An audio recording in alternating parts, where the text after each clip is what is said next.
Hi, everybody.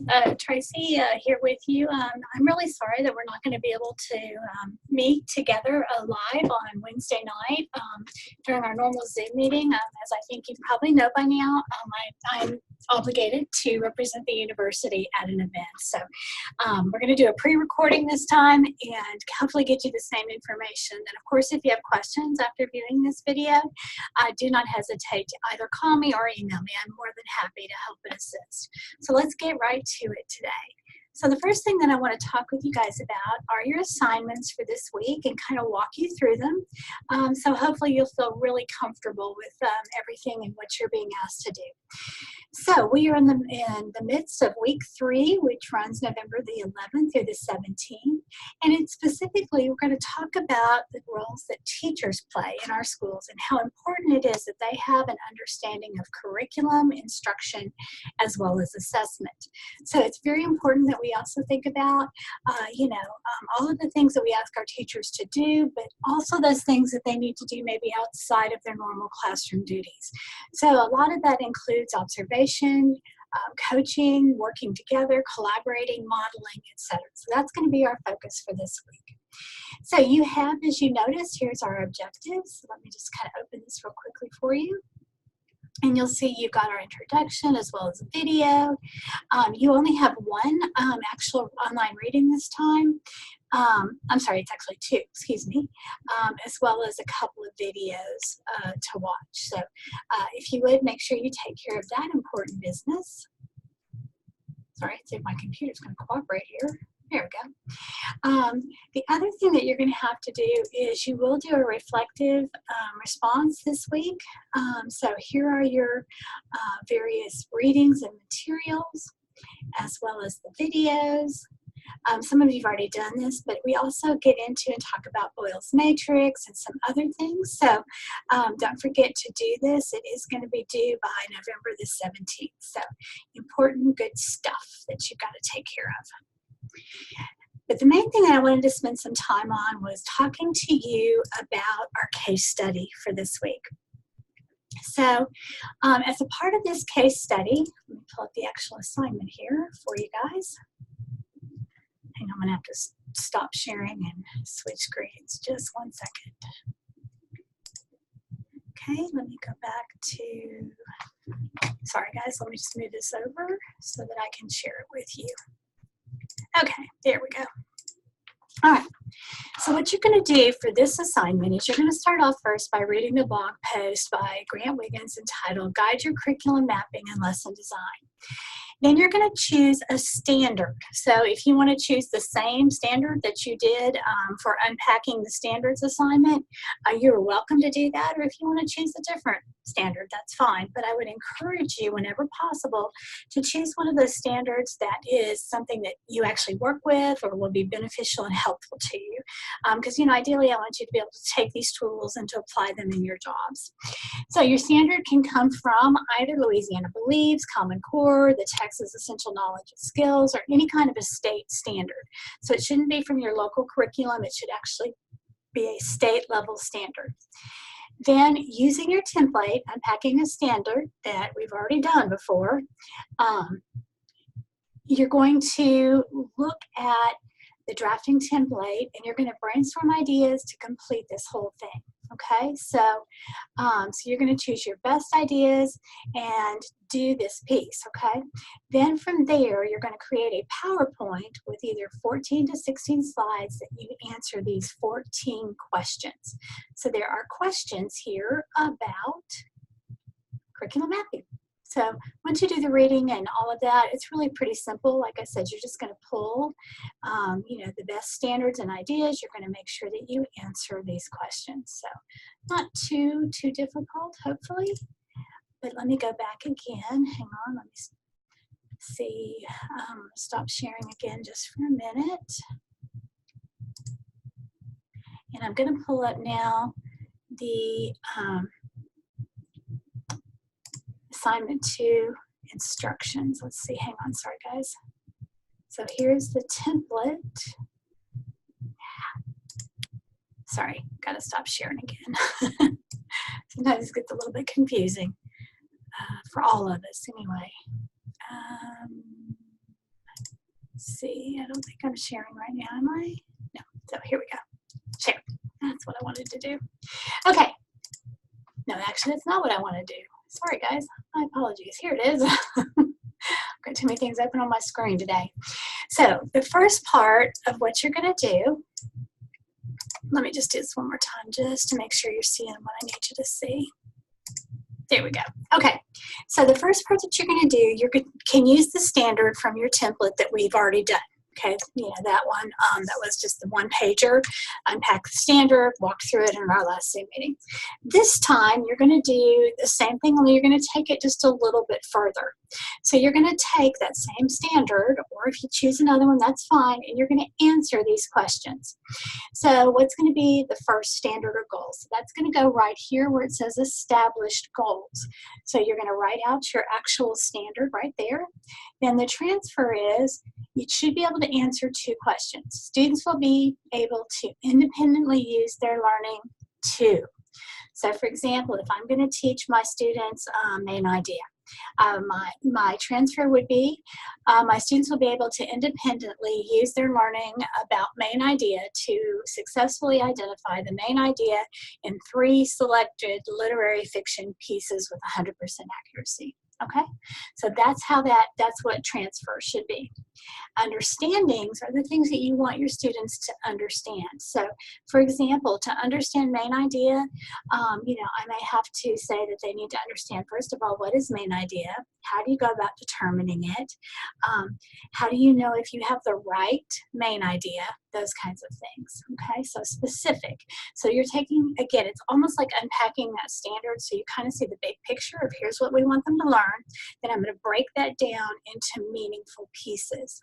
Essential questions, so, you know, what might be something that you can ask a student or, you know, as part of the lesson to help guide their learning.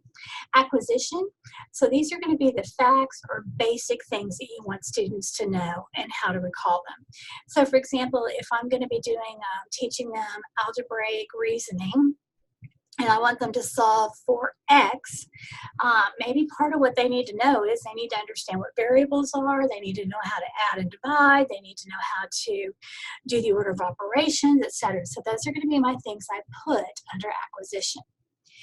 Then the next part breaks down the assessment piece a little bit in more detail than the previous template you used. So I hope you're seeing that we're just scaffolding on the learning. So the first one that you did was a big overview sort of piece.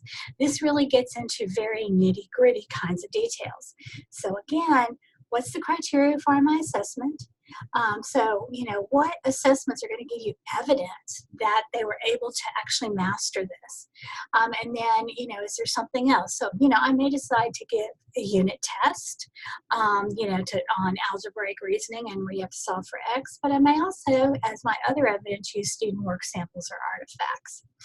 So then your step 3 is your learning plan, which is nothing more than just kind of the summary. Okay, so, and you know, you have to ask yourself these questions, and this is what you're going to put here. So, are all 3 types of goals, acquisition, meaning, and transfer, addressed in this plan? Does the learning plan reflect principles of both learning and best practice? And is there tight alignment across all 3 stages? Because again, the idea is to take curriculum, break it into standards and goals, to assess it, and to make sure that we have created a plan that's going to lead to good, strong instruction. So hopefully that makes sense to you. Let me close that out. Let's look now at the actual template that you guys are going to use too. You're actually going to do both. So let me turn on my enabling editing and come back over here and we'll share again. Okay, so let me pull that down and get this other document up instead and move it over. So hang on one second here. Let me again try to share with you guys. There we go. Okay, so you're going to have 2 things that you're turning in. The template that I just went through. Then this again is just building upon that. So not only are you going to do that, you're going to look at and think about each one of these pieces of how you've unpacked that standard. So for example, transfers the use of repertoire and of knowledge, skill, and understanding. So here are some examples. So you're going to list your ideas here. Okay, so how are they going to show transfer this learning? And again, here's some more descriptors. Okay, so a skill is not necessarily a transfer goal. A transfer goal involves many skills. So for example, when I want students to improve their reading comprehension. So maybe that what I would include here would be main idea, inferencing, critical reading, you know, whatever those skills are that are going to support my goal or goals. Okay, so this is still pretty global at this point. Okay. The second part of this has to do with enduring meaning. So these are those things that you want the students to maintain and have over time. So again, it's going to include things that are generalizations or insights that are inferred, and you're just going to list out. So for example, students will understand that history is a story told by winners, writing is revision, you know, whatever it is, because guys, this is your thinking through this process. Okay, so again, I'm not looking for right or wrong answers. These are your ideas, and how can we deepen that learning for our students? Essential questions. So why? To what extent? Under what conditions? When should we? So, you know, things like that make great essential questions are thought-provoking. So like, who's a true friend? Or when should I calculate and when should I estimate? All ideas that you may have regarding those essential questions. Then you get specifically into knowledge and skills. So what are the facts and skills that students must possess to be able to do this? So for example, again, going back to my algebra and solving for x, students need to understand what a variable is. That's going to be a skill. So, you know, my question may be, you know, what is a variable? Again, very simple, okay? Then you're going to just basically take that standard and put it here. You're going to take your transfer goals from previously, your meaning goals and your acquisition goals, which you're all looking at right in here, and transfer them on there. Then the same thing too, how do you make sure there's alignment? What are we looking for in terms of evidence? So, you know, if the transfer goal is that we want them to be able to solve for X or solve for a variable in real life situations involving cost and benefit calculations. So how do I know if they can actually do that or not outside of just me in the classroom with them? So, you know, that would be my transfer. You know, how do we know that the student has meaning behind this, that they really understand this conceptually? Then where do I get my evidence for that? And then finally, how do we know if they've actually been able to acquire these goals and to really move on forward with them? So again, those are our knowledge and skills. And how do I know if they have mastered those prerequisite knowledge and skills to be able to do algebra successfully? Stage 2, it talks about GRASPs here, which is nothing more than an acronym for the goal, the role, and the audience. And then you'll see it continues on with the situation and product. So your goal in this situation is to, so what is it that you want students to do? Your role is to be what? Well, it may be teacher or facilitator of learning. The student's job is to be the workers or whatever. The audience, so for example, your audience might be third grade teachers. It might be third grade students. It might be ninth grade students. And then within that audience, there's going to be even more specific roles, such as you may have a group leader, you may have a recorder, you may have a timekeeper, etc. So what is the setting?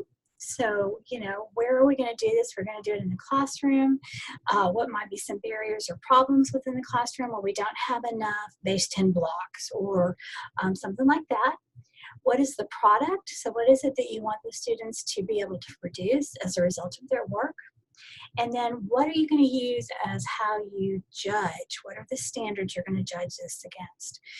So maybe it's going to be a district or a school benchmark. Maybe it's going to be against the blueprint specifications that you have for an assessment. But again, how are we going to judge this? okay? Then you're going to look at and specify here. So let's say you decide you're going to have 2 assessment tasks. You have to have at least 1, but you can have up to 3.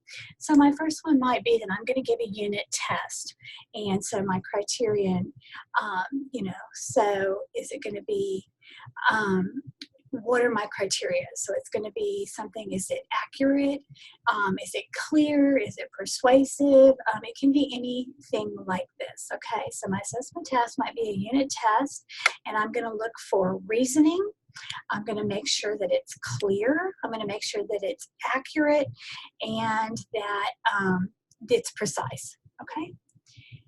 So if you have an assessment that involves 2 choices, list the checklist titles below. Actually, I'm not going to have you do this, so just type in there not applicable, okay?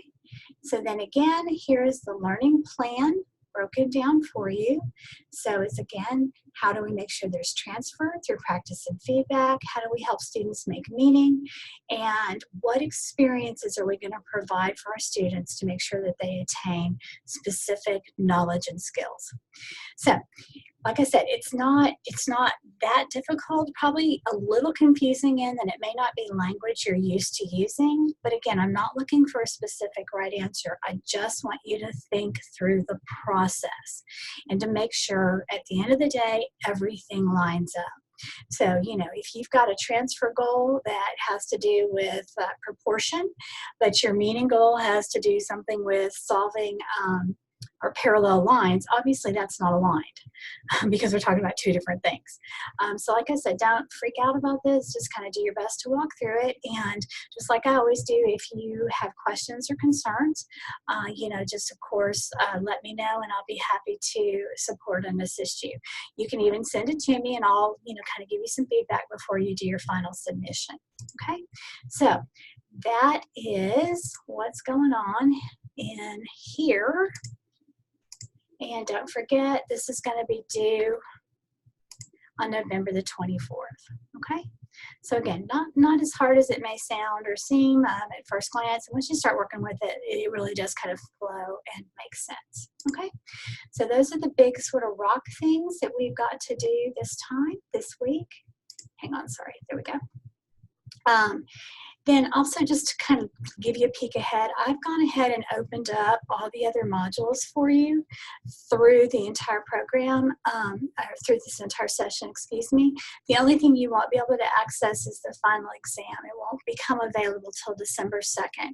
But the final exam is actually 2 parts. There's part 1, which is now open in week 6, and then you have the second part, which will open up December 2nd for the final week, okay?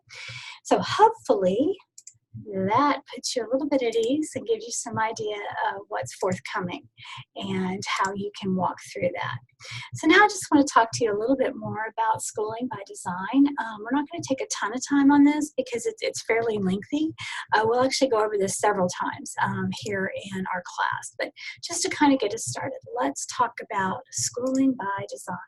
So as you know, I'm a huge fan of Wiggins and McTighe. So one of the most important elements of successful schools, and particularly when you're thinking in terms of curriculum instruction and assessment, is to have a vision. So a lot of times people think they have a vision, or there's a vision that's written, but nobody ever talks about it or breaks it apart or anything else. So really, when we look at what is a school mission and a vision, we have to ask ourselves some key questions. So if you ever do want to get the book, Schooling by Design, that is by Wiggins and McTighe, this is how they break it down, that if we're going to really lead our schools to success, we have to know what is our mission of schooling. What should the curriculum do? Should the curriculum be reformed? How should teaching be personalized? What's the teacher's job when teaching? What's the teacher's job when not teaching?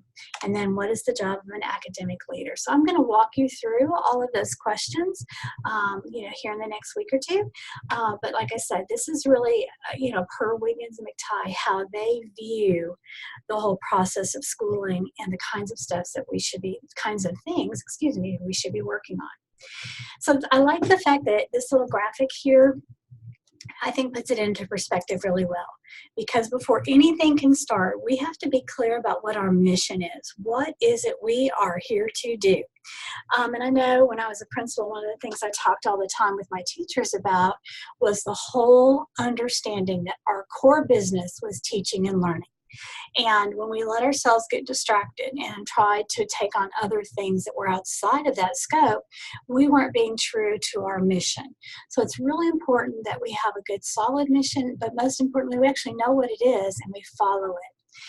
Follow behind that our learning principles. So what are those things that we hold dear and true about teaching and learning that we need to make sure we do? So for example, in my school, my last high school where I was principal, one of the things that we believed in was that we wanted to be the creative revolutionaries. And that was a principle that we built a lot of things on. So things like everyone here should feel valued, everyone has something to contribute. Those are going to be your principles that you look at. You have to have a curriculum and assessment system because far too often curriculum's done, on one side of the house or maybe at central office. Assessment's done maybe by your research and evaluation department, and never do the two actually meet together and do this. So as teachers, and particularly as leaders of teachers, we have to make sure that there's a system that's going to allow us to do what we need to do. We also have to make sure we're clear about our instructional programs and practices. For example, one of the things that was a practice at my school that we always did was teachers had to have a daily learning objective that was for the students. They had to have an essential question, and they also had to have some way to assess the students at the close of class that we called a demonstration of learning. So those were things that were our instructional practice that was common from class to class, and students got used to and accustomed to seeing that on the whiteboards when they came in. We can't forget the role, while it's not the focus of this class, but we have to make sure too that we're doing a good job with hiring people and then appraising them, but most importantly, developing them. Then, of course, we know there's also lots of things that govern schools, whether it's a policy or resources or allocations. These are all elements, but the most important part, guys, and you'll notice this is first here on the list, is that curriculum, assessment, and instruction. So I've talked to you a lot about the curriculum instruction triad, that the three have to be together, and you can see Wiggins and McTighe pull that in accordingly. Okay, so I'm not going to go through all of these things because you can read this, but let's talk for just a second about the change cycle. So one of the things that a lot of times we kind of get caught up in, we know we need to change or we're resistant to change or whatever, but I think when you understand what the change cycle really can look like, I think it can be a very exciting tool. So when you're going to make a change, let's say with your curriculum or with your instruction and assessment, the first thing you have to know is where to start. What is it that is our vision? So I hope I don't offend any Alabama fans out there, but if you watched the LSU-Alabama game this past weekend, we knew what the desired results were. Coach O and the team were really clear. They wanted to win this game. So the desired result was we're going to win, against Alabama. So what comes next? Well, you have to establish credible evidence and indicators. What that means is, going back to my LSU-Alabama football analogy. So if I'm going to actually get my desired result, which is to beat Alabama, I have to know what it's going to take. So what are going to be those critical indicators during that game and that pregame planning that I've got to know to be able to beat them? So for example, Alabama, it has a really strong defense, so we had to kind of do a mixture of passing and running and some other things. So those were credible indicators that if we actually implemented them, there was a belief we'd get to the desired results. We have to also assess the inevitable gap. So a lot of times we forget that students maybe don't have the background schema or the background knowledge that they need to be able to really meet these indicators.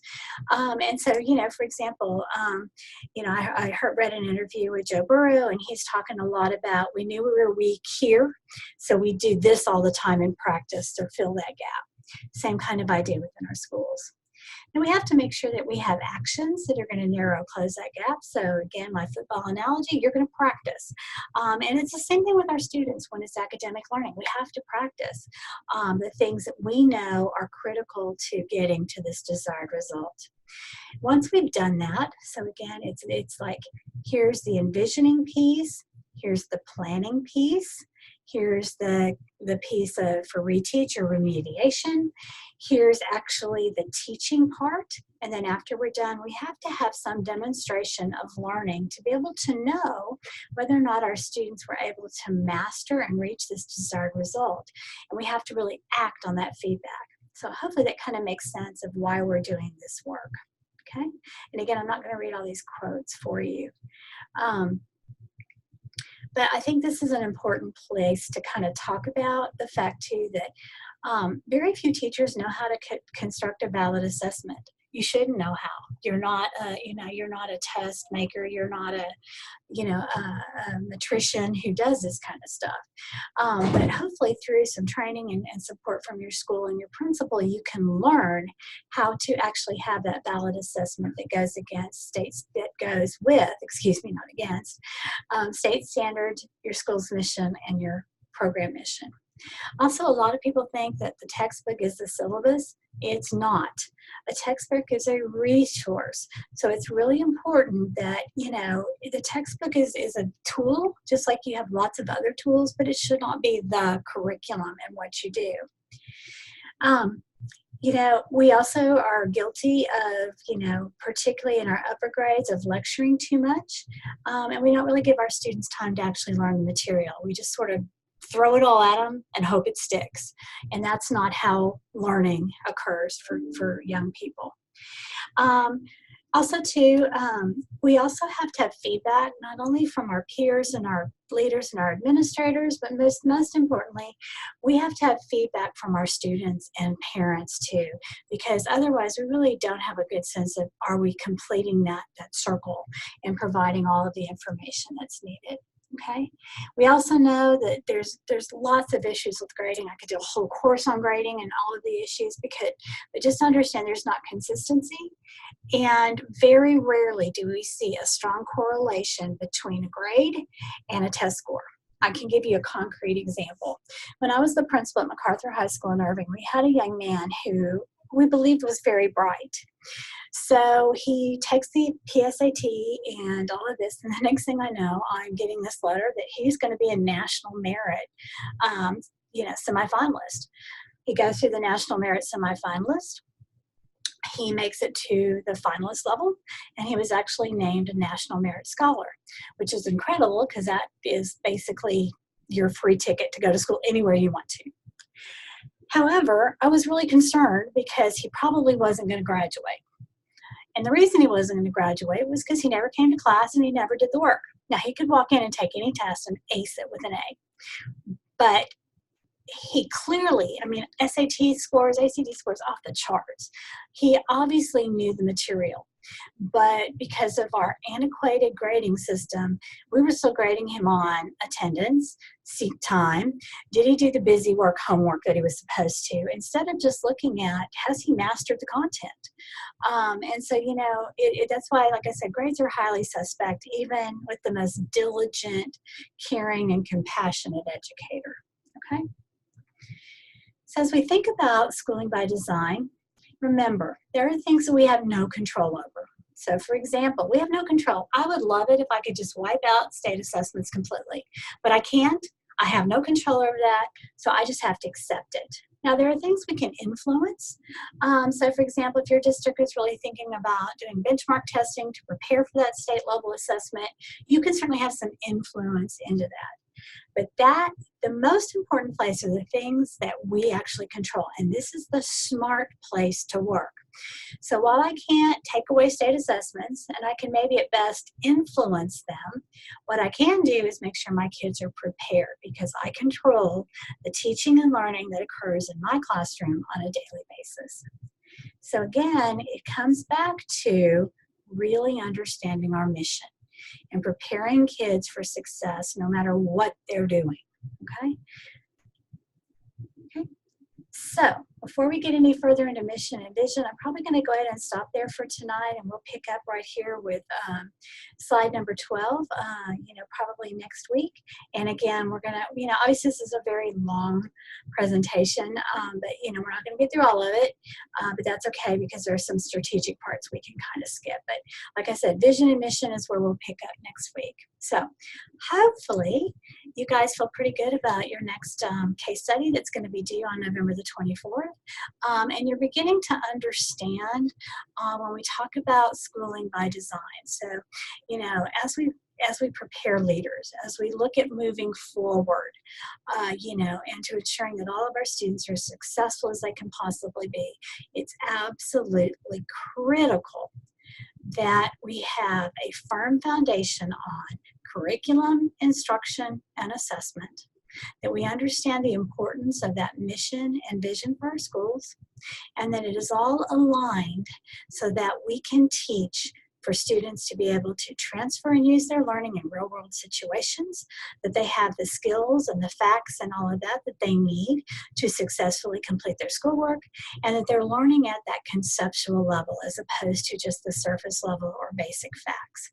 So again, I'm so sorry I can't be with you live and in person, but we'll definitely pick back up the following week with our Zoom meetings. So hope you guys have a great week, and I'll see you soon.